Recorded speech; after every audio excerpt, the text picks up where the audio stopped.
Afin de faire face du mieux possible, il est nécessaire de mettre en place un système d'organisation sociétale radicalement nouveau, respectant notamment le principe énoncé par Albert Einstein: on ne résout pas un problème avec le mode de pensée qu'il a créé. Ce nouveau système politique, appelé à gérer la décroissance de la société industrielle, devra donc s'éloigner radicalement du système oligocratique précisément imposé par la caste des marchands à partir du milieu du XVIIIe siècle afin de pouvoir développer l'économie croissanciste. Ce nouveau système devra de plus posséder une caractéristique fondamentale, la résilience. Pourquoi? Et qu'est-ce que la résilience? La résilience, selon sa définition générique, c'est la capacité d'une organisation à retrouver ses propriétés initiales après une altération. Appliquée à l'évolution de la trajectoire économique humaine, nous dirons que l'altération, c'est la croissance, exponentielle mais éphémère de ces toutes petites 200 dernières années, et que les propriétés initiales qu'il faut retrouver, ce sont les lois physiques et biologiques qui régissent les flux de matière et d'énergie. Car, en termes de résilience, l'économie capitaliste croissanciste fait un contresens majeur en la définissant comme la capacité à revenir sur la trajectoire de la croissance après avoir subi l'altération d'une récession. Alors que, naturellement, la récession n'est qu'une dérivée seconde de la croissance et qu'en la circonstance, il ne faut pas confondre la cause et la conséquence. En synthèse, la somme de ces considérations nous amène à formuler 4 hypothèses. Première hypothèse. La pratique économique basée sur la croissance depuis une très courte période de 200 ans, c'est-à-dire environ une seconde si la révolution néolithique a eu lieu il y a une semaine. Cette pratique économique constitue une altération de la trajectoire bioéconomique normale de la société humaine. Deuxième hypothèse.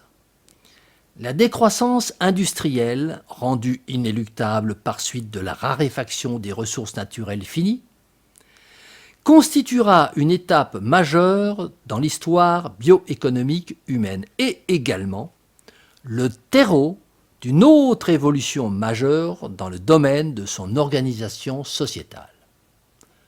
Troisième hypothèse, le système politique oligocratique qui porte la religion croissanciste perdra l'essentiel de sa crédibilité lorsque les citoyens s'apercevront concrètement que la croissance est en réalité éphémère et sans avenir. Quatrième hypothèse, un nouveau système politique devra être mis en place pour gérer cette décroissance. La résilience de ce système devra être fondée sur sa capacité à libérer les forces vives et à dynamiser la réactivité immédiate de chaque citoyen face aux bouleversements attendus.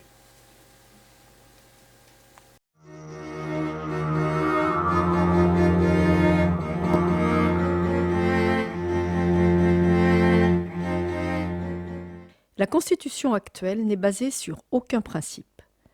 Tout au contraire, elle répond à une logique aléatoire, en ce sens que la loi qui en émane n'est que la transcription d'une certaine tendance ponctuelle et momentanée de la minorité gouvernante ou d'un groupe de pression particulièrement actif.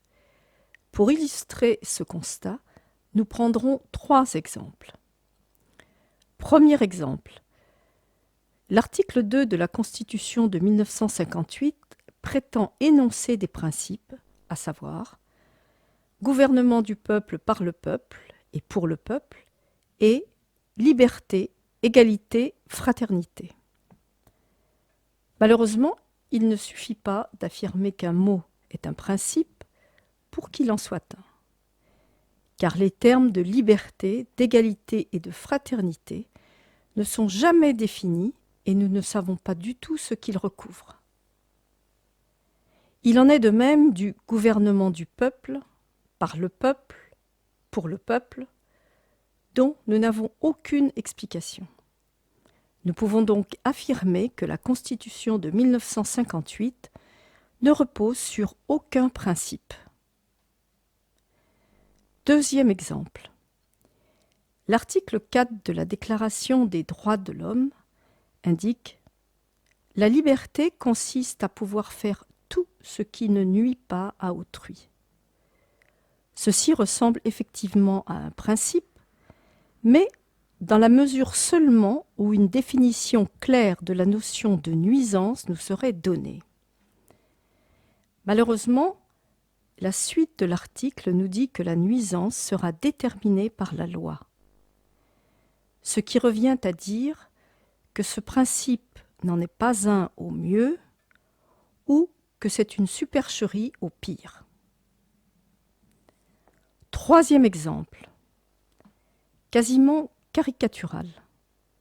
L'article 11 de la Déclaration des droits de l'homme qui indique « La libre communication des pensées et des opinions est un des droits les plus précieux de l'homme. Tout citoyen peut donc parler, écrire, imprimer librement, sauf à répondre de l'abus de cette liberté dans les cas déterminés par la loi. »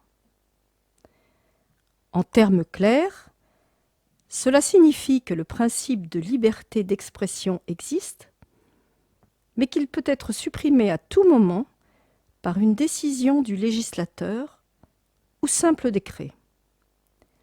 Autant dire que le principe de liberté d'expression n'existe pas. La Constitution nouvelle énonce des principes clairs, puis définit des règles d'interprétation rigoureuses permettant de passer des principes aux éléments du domaine qu'elle prétend décrire. Les lois constitutionnelles, comme les lois ordinaires des codes juridiques, respectent toute cette logique principielle. C'est le premier point de rupture avec le système actuel.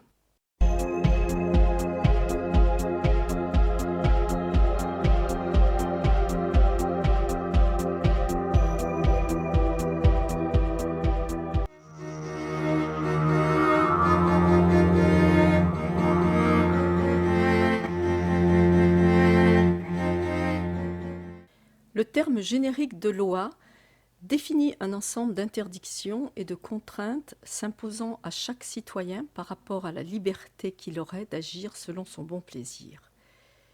Et c'est précisément le rôle d'une constitution de préciser le plus clairement possible ses limites et de les justifier par des principes équitables. Si nous nous référons à l'article 4 de la Déclaration des droits de l'homme, c'est la notion de nuisance à autrui qui fixe cette limite. Autrement dit, la liberté d'un individu peut s'exercer sans limitation jusqu'à ce que l'usage de cette liberté génère une nuisance envers autrui. La clé de voûte de tout le dispositif de restriction de la liberté individuelle repose donc sur ce fameux concept de nuisance qui, malheureusement, n'est pas défini dans la Constitution actuelle. Bien plus, la Constitution laisse le soin à la loi de définir ce concept dans le détail, ce qui revient à dire que la nuisance pourrait signifier des circonstances diverses et variées, changeantes au fil du temps, des modes de pensée, des majorités parlementaires ou des toccades préfectorales. Nous avons considéré que sur un sujet aussi important que la restriction de la liberté, il convenait qu'un principe clair soit affirmé dans la Constitution, ce qui permettrait de déterminer avec précision et sans ambiguïté les actions pouvant être considérées comme une nuisance à autrui et celles ne le pouvant pas. Cette position signifie clairement un rejet du système actuel permettant de légiférer en dehors de tout principe et de faire varier la notion de nuisance en fonction d'une majorité temporaire. Nous considérons que cette absence de définition générique de la nuisance est la faille principale de la Constitution actuelle. Mais nous pensons également que cette faille est instituée délibérément afin de rendre possible une éventuelle dérive autoritaire et liberticide en cas de difficultés ponctuelles rencontrées par l'oligarchie régnante.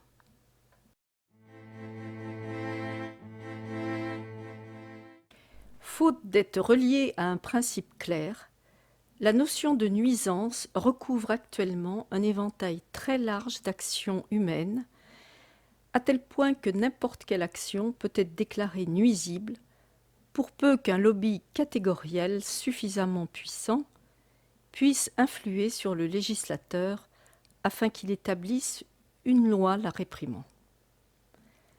Afin de pallier définitivement cette dérive arbitraire, nous considérons que seule la nuisance objectivement mesurable et constitutive d'un lien direct entre l'action et sa supposée conséquence doit être prise en compte.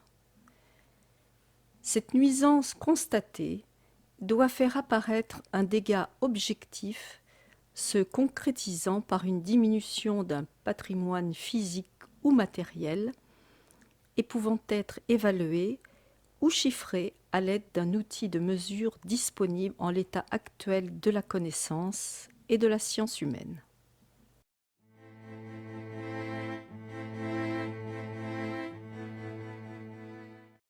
A contrario, la nuisance dite subjective, qui désigne le ressenti négatif d'une personne donnée soumise à tel ou tel stimulus extérieur, ne sera pas prise en compte pour son manque de preuves objectives. De même, la nuisance dite par destination, qui désigne un comportement suspecté de pouvoir générer indirectement une nuisance en se fondant sur des données statistiques plus ou moins aléatoires, des études peu ou prou scientifiques, ou plus généralement sur une opinion globale véhiculée par l'idéologie dominante, sera considérée comme insuffisamment vérifiée pour être punissable.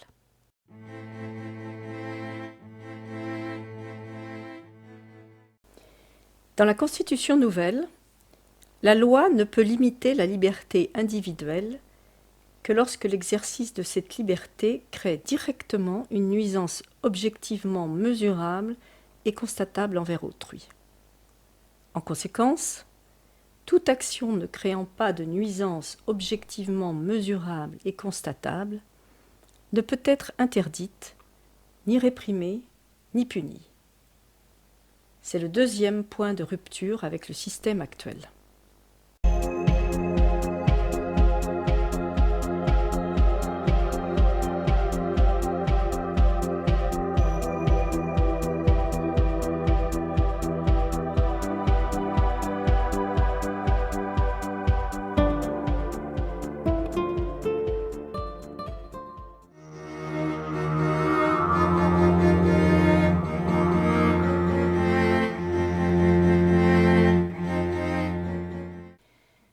Nous distinguons deux types de contraintes, les contraintes circonstancielles et les contraintes non circonstancielles. Les contraintes circonstancielles désignent une obligation de faire telle chose dans le cas où on entreprend telle action. Exemple, être obligé de mettre un casque si on entre dans un espace dont le règlement intérieur oblige au port du casque. Nous considérons que ces contraintes peuvent être légitimes parce que le citoyen ne subit pas une obligation préalable d'engager la première action. Les contraintes non circonstancielles, que nous appelons obligation de faire en dehors de toute contingence, désignent une obligation de faire telle chose sans avoir engagé d'action préalable ou en étant immobile dans son espace privé. Exemple, donner une partie de son patrimoine pécuniaire à l'État, impôts, taxes, exposer sa vie au danger de mort, conscription. Nous considérons que ces contraintes ne sont pas légitimes parce qu'elles s'exercent sur le citoyen sans aucune contrepartie négociée.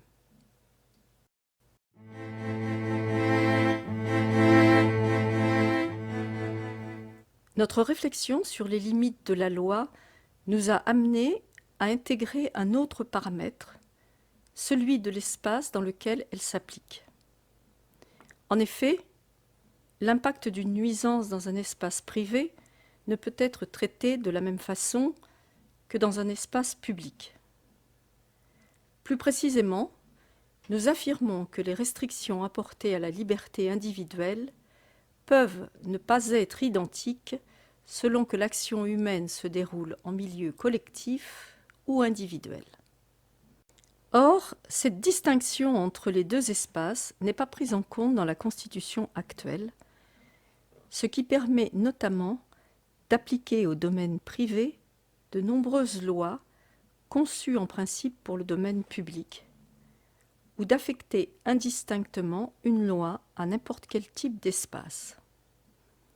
À partir de ce raisonnement, nous avons été amenés à distinguer trois types d'espaces.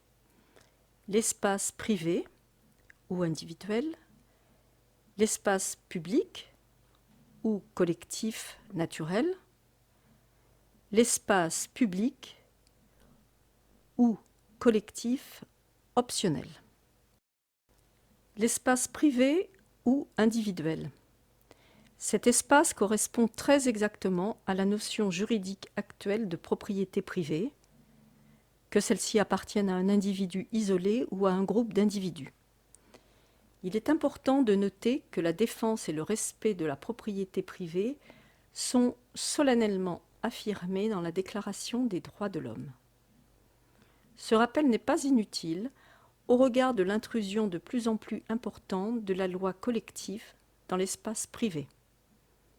Nous rappelons également que l'entreprise individuelle constitue juridiquement un espace privé et que tout établissement, magasin, restaurant, bureau, salle de spectacle, etc., qui appartient à un individu ou individu associé, devrait logiquement relever de l'espace privé. De ce fait, nous rejetons la notion administrative d'ERP, établissement recevant du public, qui, en soumettant les lieux privés au règlement intérieur des lieux publics, introduit une juridiction de droit exorbitant. Dans la Constitution nouvelle, le gestionnaire d'un espace privé doit pouvoir établir lui-même tout règlement intérieur, restreignant la liberté et subordonner l'admission dans son espace au respect de ce règlement par tout individu souhaitant y pénétrer de son plein gré. Subsidiairement, ce règlement intérieur ne doit pas contrevenir aux dispositions de la loi générale.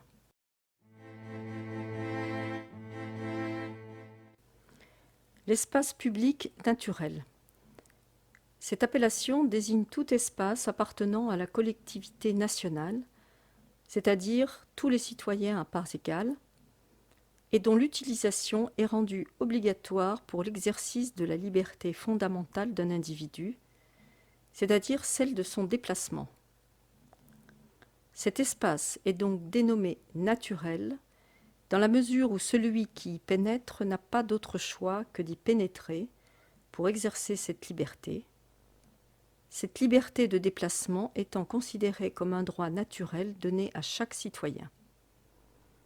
Cet espace public naturel représente essentiellement le réseau de communication routier et urbain, voire fluvial et aérien. Dans la Constitution nouvelle, un espace public naturel ne peut faire l'objet de règlements intérieurs. Seule s'applique la loi générale.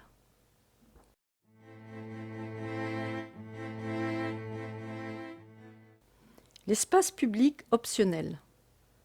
Cette appellation désigne tout espace appartenant à la collectivité nationale, c'est-à-dire à tous les citoyens à parts égales, et dont l'utilisation n'est pas rendue obligatoire pour l'exercice de la liberté fondamentale de déplacement des citoyens. Cet espace est donc dénommé optionnel dans la mesure où celui qui y pénètre choisit de le faire en toute connaissance de cause et, inversement, peut choisir de ne pas y pénétrer. C'est précisément cette non-obligation d'utilisation, d'un point de vue objectif ou juridique, qui va déterminer le caractère optionnel de l'espace collectif. À titre d'exemple, un musée, une piscine, des monuments publics sont des espaces publics optionnels. Dans la Constitution nouvelle, le gestionnaire d'un espace collectif optionnel peut établir lui-même tout règlement intérieur restreignant la liberté individuelle et subordonner l'admission dans son espace au respect de ce règlement par tout individu souhaitant y pénétrer de son plein gré. Subsidiairement, ce règlement intérieur ne peut contrevenir aux dispositions de la loi générale. Dans la Constitution nouvelle, la loi générale doit donc cohabiter avec des règlements intérieurs spécifiques à chaque type d'espace citoyen considéré. Il est à noter que ces principes fondamentaux, aussi bien dans le domaine de la loi d'interdiction que de la loi d'obligation, conduisent à restreindre significativement les domaines de l'activité humaine où la loi générale peut s'exercer. Par induction, il vise à réduire globalement le nombre de lois inscrites dans le corpus législatif. Dans la Constitution nouvelle, la loi ne peut créer une obligation de faire, en dehors de toute contingence. Par ailleurs, la loi générale doit cohabiter avec des règlements intérieurs spécifiques à chaque type d'espace citoyen considéré. C'est le troisième point de rupture avec le système actuel.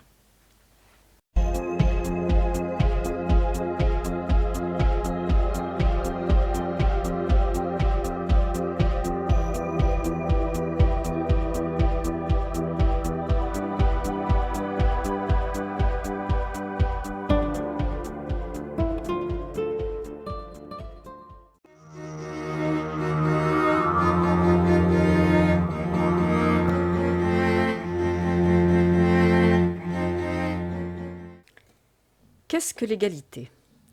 Dans la Constitution actuelle, il en va de l'égalité comme de la liberté pour ce qui concerne son acception qui date, elle aussi, de la Révolution de 1789, c'est-à-dire de l'égalité de tous devant la loi. Or, il est évident que cette égalité minimale est loin d'être suffisante pour mettre en place une société juste et équitable. Les disparités de revenus entre les individus ont largement remplacé, voire supplanté les privilèges aristocratiques de l'Ancien Régime, et il convient aujourd'hui de donner un autre sens à l'égalité que la seule égalité devant la loi. Nous voulons parler de l'égalité des chances, notion qui est bien entendu totalement absente des textes constitutionnels actuels. Cette égalité des chances, ou plus exactement cette égalité des conditions d'accession à un revenu suffisant, fait partie des lignes directrices fondamentales de notre nouvelle Constitution. L'égalité des conditions d'accession à un revenu suffisant, qui définit l'égalité des chances, n'est pas synonyme d'égalité de revenus, notion qui ramène aux idéologies dites égalitaristes.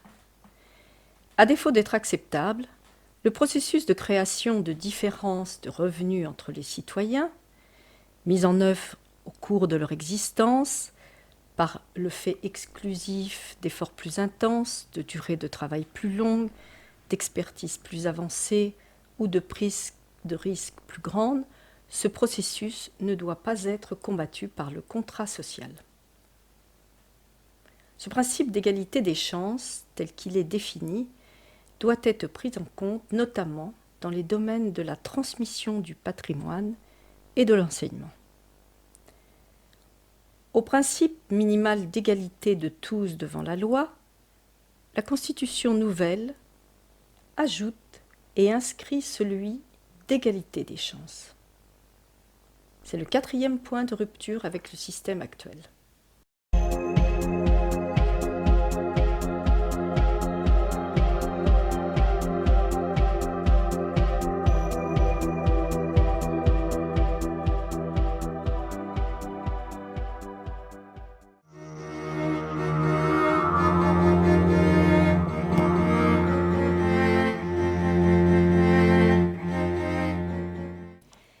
La solidarité est une valeur complémentaire de la liberté et de l'égalité. Elle intervient pour soutenir les individus en difficulté. Dans la Constitution actuelle, le mot fraternité n'est cité que 3 fois et le mot solidarité une seule fois. Dans la Déclaration des droits de l'homme, aucun des 2 mots n'est cité. Nous voyons donc que la fraternité, 3e composante de la trilogie nationale liberté, égalité, fraternité, est encore plus mal représentée que ses 2 autres consoeurs dans le texte constitutionnel actuel. Comme pour les 2 autres notions, il semble que le législateur ait jugé inutile de définir le concept, dans le but certain que sa seule affirmation allait permettre de valider le contenu social de la Constitution. Par ailleurs, le terme fraternité nous semble quelque peu ambigu par son côté émotionnel, voire restrictif par son côté familial. Penser que l'entraide entre les hommes se justifie par le fait qu'ils seraient tous frères renvoie l'individu au stade tribal, alors que le propos est de définir un comportement issu de la vie en collectivité civilisée. De ce point de vue, le terme solidarité nous a paru plus adapté, par le fait qu'il renvoie au corps social tout entier et non pas à la seule composante de liens sanguins entre les individus. Quoi qu'il en soit, nous considérons qu'il est trompeur de se prétendre fraternel ou solidaire si on ne sait pas exactement quelles sont les caractéristiques de cette fraternité ou de cette solidarité. Dans la Constitution nouvelle, l'État doit organiser une solidarité nationale, mais en la subordonnant toujours à une contrepartie. C'est ainsi que des établissements dénommés ateliers nationaux ont pour vocation d'accueillir tout citoyen temporairement ou durablement en difficulté, afin qu'il puisse générer des revenus suffisants pour assurer sa subsistance. Ces ateliers nationaux fournissent un hébergement, une nourriture et un pécule en contrepartie d'un travail adapté. En conclusion, notre Constitution nouvelle affirme que 1. La solidarité est une valeur complémentaire de la liberté et de l'égalité. 2. Elle a pour mission de soutenir les individus en difficulté. 3. L'État doit organiser une solidarité nationale par l'intermédiaire d'établissements spécialisés en la subordonnant toujours à une contrepartie. C'est le 5e point de rupture avec la Constitution actuelle.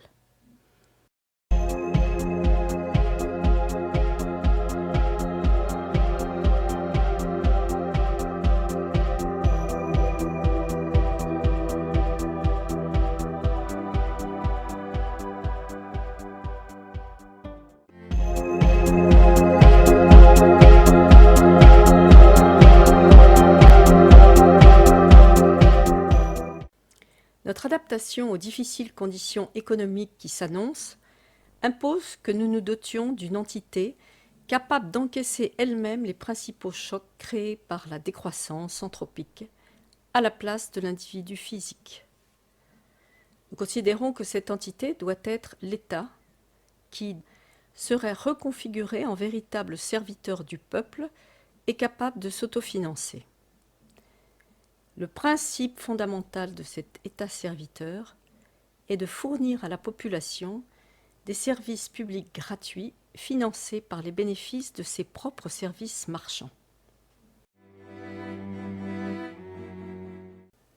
La conception actuelle de l'État est celle d'une entité toute puissante qui domine le peuple et qui se finance en prélevant par la force une certaine proportion du patrimoine pécuniaire de ce même peuple.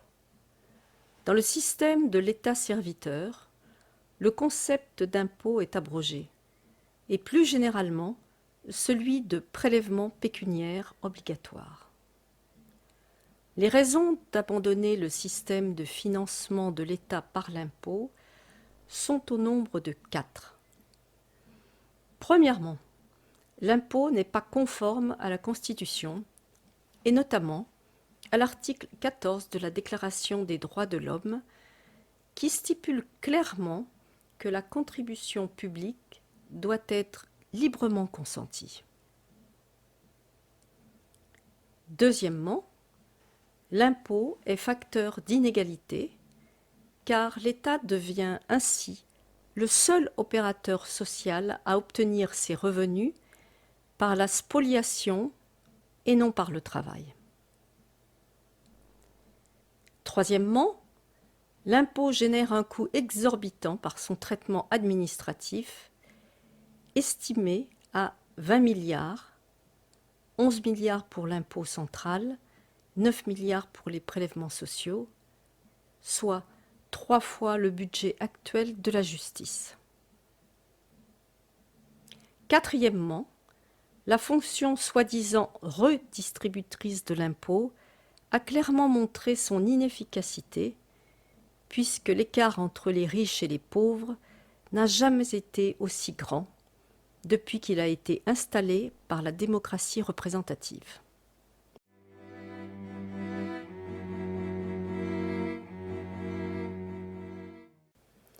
Dans la Constitution nouvelle, le système de l'État-serviteur répond à 3 objectifs. Premièrement, un objectif de résilience par la création d'un secteur tampon destiné à amortir le choc de la déplétion fossile et minérale contre l'individu physique de base. Deuxièmement, un objectif de subsidiarité par la délégation à l'État des fonctions économiques qui paraissent plus efficacement traitées par une gestion centralisée que par l'addition d'une multitude d'efforts individuels. Troisièmement, un objectif économique, par la constitution d'un secteur public marchand, fonctionnant avec la même logique qu'un ménage, c'est-à-dire obtenir des revenus par un travail pour financer ses activités domestiques. Dans le cas de l'État-serviteur, le travail consiste en la gestion du secteur marchand et l'activité domestique en la gestion des services publics gratuits.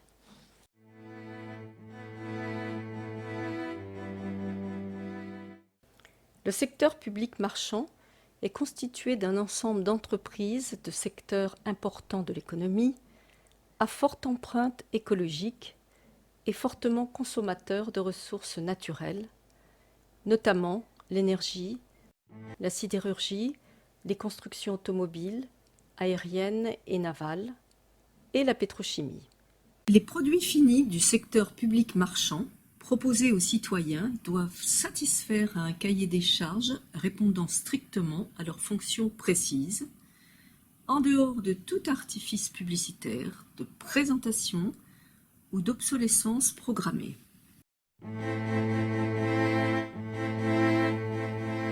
Le secteur public gratuit concerne notamment la santé, l'éducation, la sécurité intérieure et extérieure, le système judiciaire, les transports urbains et périurbains, la mise à disposition de médias de communication pour l'information politique, les équipements de l'espace collectif naturel, la fourniture d'eau et d'énergie dans le cadre d'un quota domestique, l'entretien et libre accès au patrimoine historique et culturel, la gestion d'un grand marché public de l'art, les services funéraires, la gestion du territoire et la gestion des biens tombés dans le domaine public.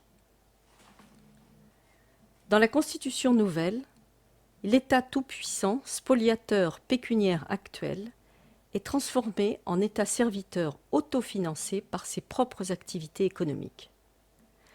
Par ailleurs, le secteur de la gratuité est considérablement étendu. C'est le 6e point de rupture avec la Constitution actuelle.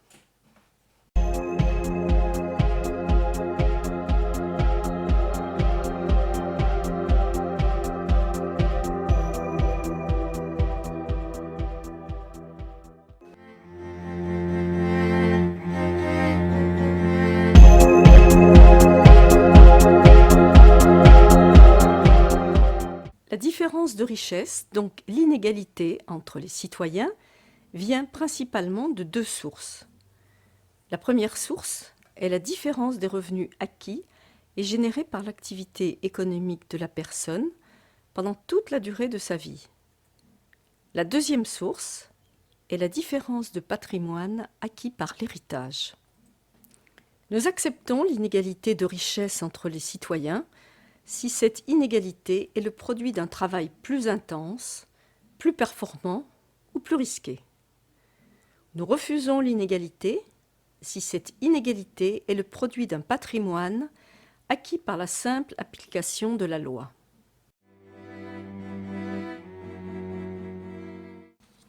Il en découle qu'à notre avis, l'acquisition de la propriété ne peut résulter de la transmission automatique des patrimoines défunts à des attributaires nominatifs désignés par la loi. Les patrimoines non transmis des citoyens défunts doivent donc revenir à la collectivité qui redistribuera équitablement à tous les autres citoyens le produit de leur vente.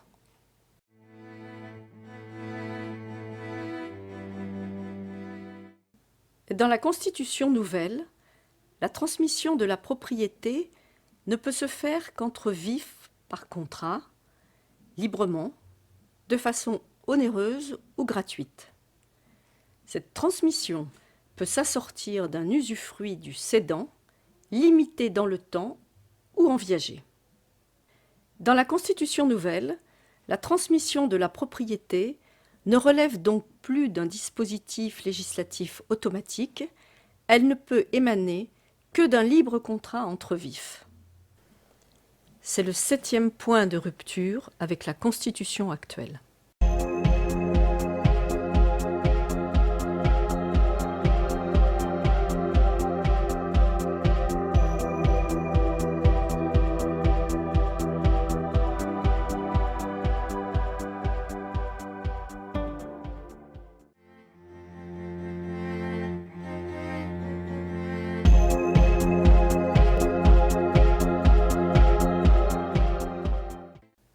La Constitution nouvelle remplace le système de création monétaire ex nihilo par les banques par un système à 3 niveaux.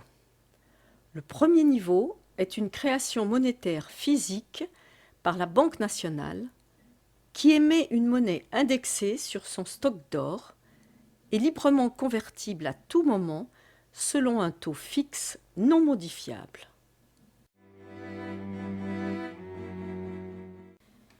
Le deuxième niveau a pour objet de faciliter le financement de l'activité économique des citoyens.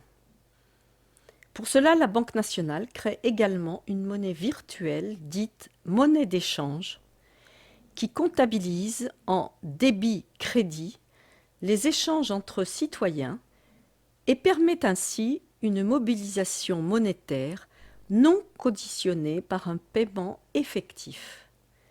Cette monnaie n'est pas basée sur l'or, mais bénéficie pleinement de la garantie de la loi. Enfin, un troisième niveau de création monétaire permet à tout citoyen ou association de créer librement tout type de monnaie sans avoir à en rendre compte à la loi. En contrepartie, cette monnaie ne bénéficie pas de la garantie de la loi et est basée sur la seule confiance mutuelle des citoyens concernés. Dans la Constitution nouvelle, le système de création monétaire par le crédit bancaire est abrogé. C'est le 8e point de rupture avec la Constitution actuelle.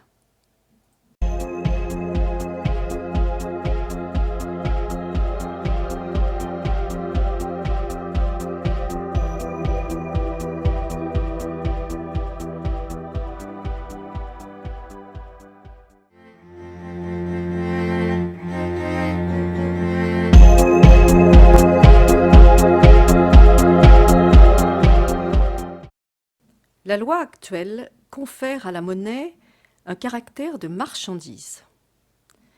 Cette marchandise pouvant être elle-même vendue contre de la monnaie. Cette loi est abrogée par la Constitution nouvelle et la monnaie est rétablie dans son unique objet qui est de faciliter l'échange des biens et services entre les citoyens.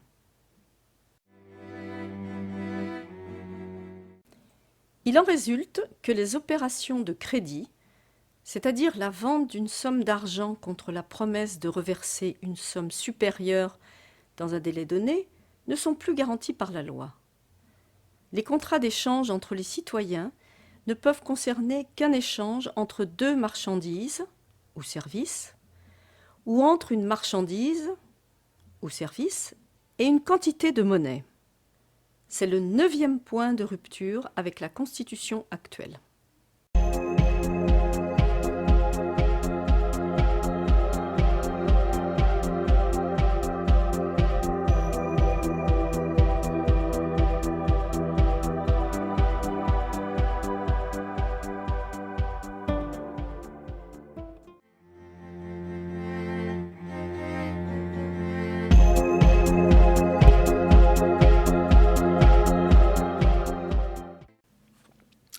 Le dispositif actuel de conduite de l'activité économique repose sur 3 fondements créés artificiellement par la loi.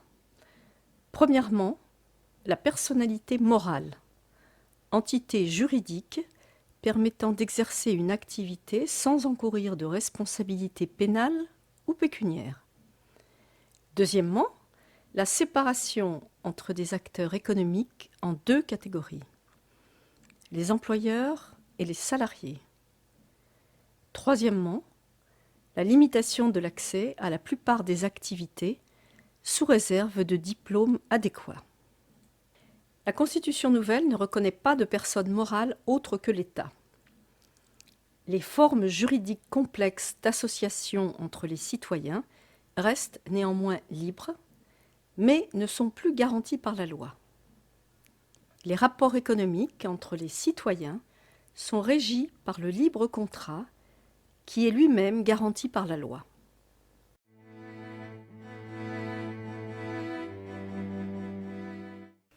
Dans la Constitution nouvelle, tout citoyen peut entreprendre n'importe quelle activité économique librement.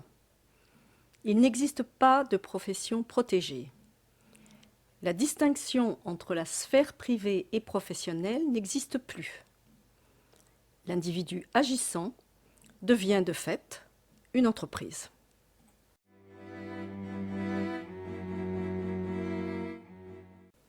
Les citoyens contractent librement entre eux dans le cadre d'un seul et unique statut juridique reconnu par la loi, la personne physique. Par induction, les statuts d'employeur et de salarié deviennent vides de sens. L'association libre est une forme collective d'exercice de l'activité économique dans laquelle chaque citoyen membre contracte solidairement et indéfiniment en même temps que l'association. De ce fait, l'association libre n'est pas considérée comme une personne morale. Dans la Constitution nouvelle, l'État est la seule entité reconnue comme personne morale. À ce titre, et par l'intermédiaire de ses différents services, il est apte à contracter. Hormis l'État, seule la personne physique est reconnue par la loi en tant qu'entrepreneur économique. Par ailleurs, l'activité économique individuelle est débarrassée du Code des sociétés, du Code du travail, de toute réglementation d'accès et de tout prélèvement obligatoire. C'est le 10e point de rupture avec la Constitution actuelle.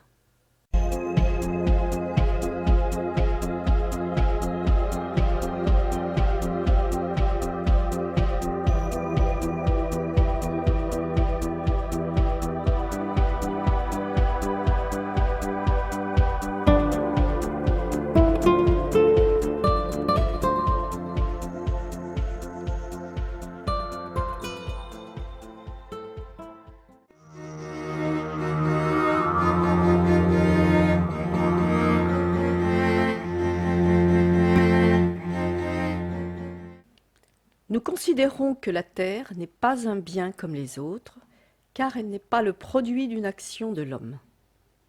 À la différence de l'objet industriel, elle est un legs de la nature, une dot gratuite dont les règles d'attribution initiale ne sont écrites nulle part.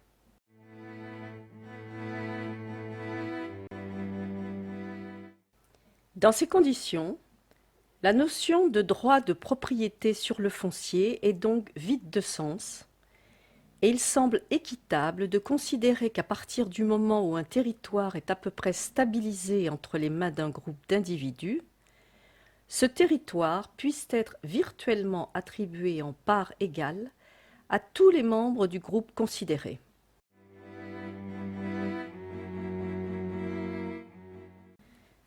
Dans la Constitution actuelle, cette vision est toute différente. C'est ainsi que la terre, don naturel et indéterminé, devient la propriété exclusive d'une minorité au mépris de toute logique et de toute équité.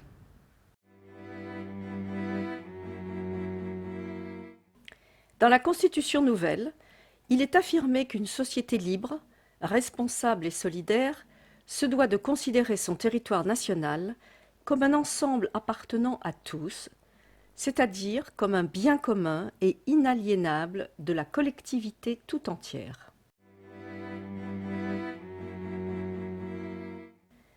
En conséquence, la Constitution nouvelle attribue à chaque citoyen, dès l'âge de sa majorité, la nue propriété d'une part égale du territoire national, dénommée tantième.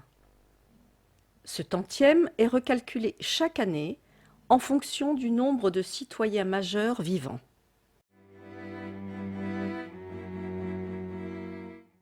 Un service public de gestion du territoire est chargé d'attribuer des baux d'usage aux demandeurs d'utilisation de surface.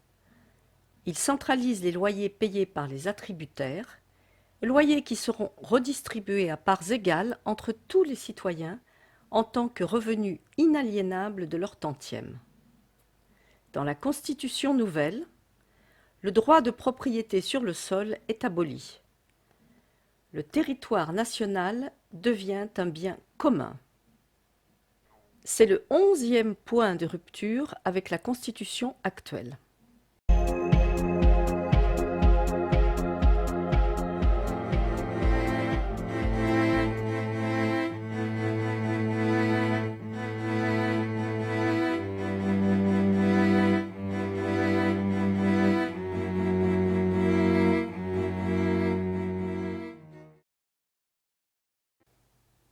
La fonction législative de la Constitution actuelle est une véritable usine qui fonctionne jour et nuit. De 100 lois sous Charlemagne, nous sommes passés à 140 000 aujourd'hui, et répartis dans 74 codes juridiques. 10% seulement de ces lois sont votées par l'Assemblée nationale, les autres 90% étant décrétées par des ministres, des préfets ou des maires. Un code juridique peut atteindre 2500 pages. Le Code général des impôts contient à lui seul 4000 articles. Plus de 10% des articles d'un même code sont modifiés chaque année. Les amendements parlementaires ont atteint le nombre de 250 000 durant la 12e législature, de 2002 à 2007.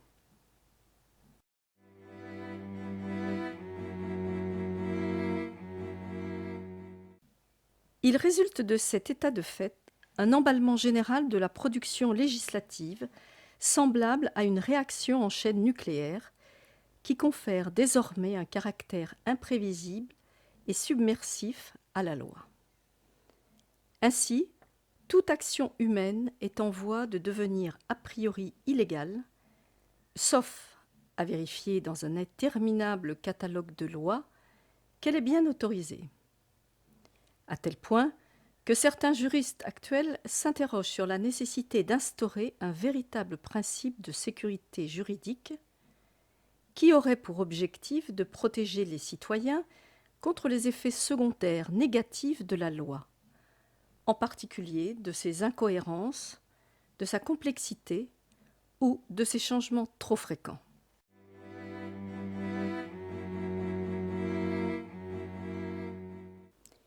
Nous disons que ce phénomène d'insécurité juridique doit être combattu. Les lois doivent être simples, peu nombreuses et difficilement modifiables. Ainsi, la vie civile et économique pourra se développer dans un climat de stabilité juridique.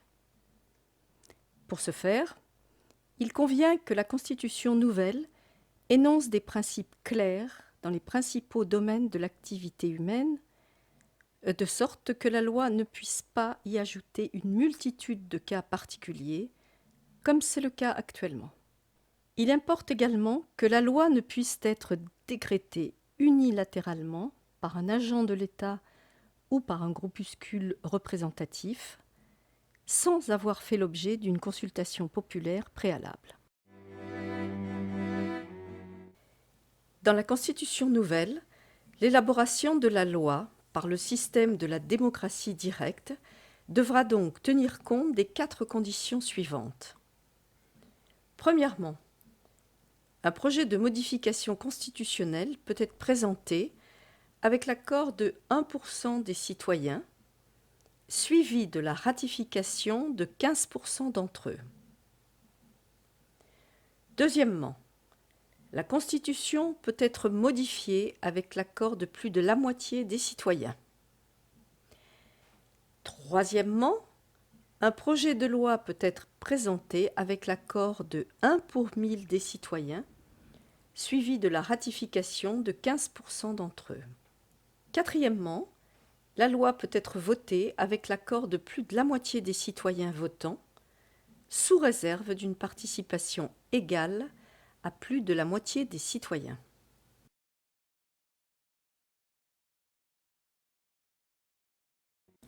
En théorie, la démocratie désigne un régime politique dans lequel c'est le peuple qui possède le pouvoir. La Constitution française de 1958 énonce d'ailleurs, dans l'article 2, le principe d'un gouvernement du peuple, par le peuple et pour le peuple, ce qui semble confirmer cette affirmation. Malheureusement, il n'en est rien, puisque le pouvoir, notamment législatif, est confisqué par une minorité d'élus ou de fonctionnaires non révocables à laquelle le citoyen de base ne peut accéder. Cette supercherie a été mise en place au lendemain de la Révolution de juillet 1789 et a perduré depuis. Le stratagème consiste tout simplement à remplacer le pouvoir du peuple par celui des représentants du peuple.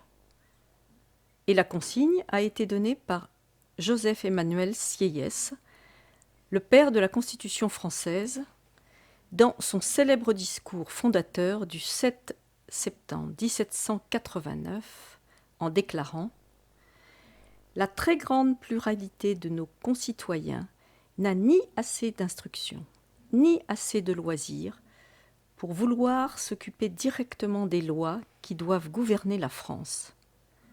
Leur avis est donc de se nommer des représentants. » Et en ajoutant pour plus de clarté, « Les citoyens qui se nomment des représentants renoncent et doivent renoncer à faire eux-mêmes la loi.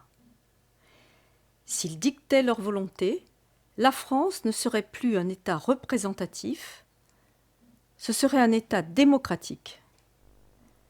Le peuple, je le répète, Dans un pays qui n'est pas une démocratie, et la France ne saurait l'être, le peuple ne peut parler, ne peut agir que par ses représentants.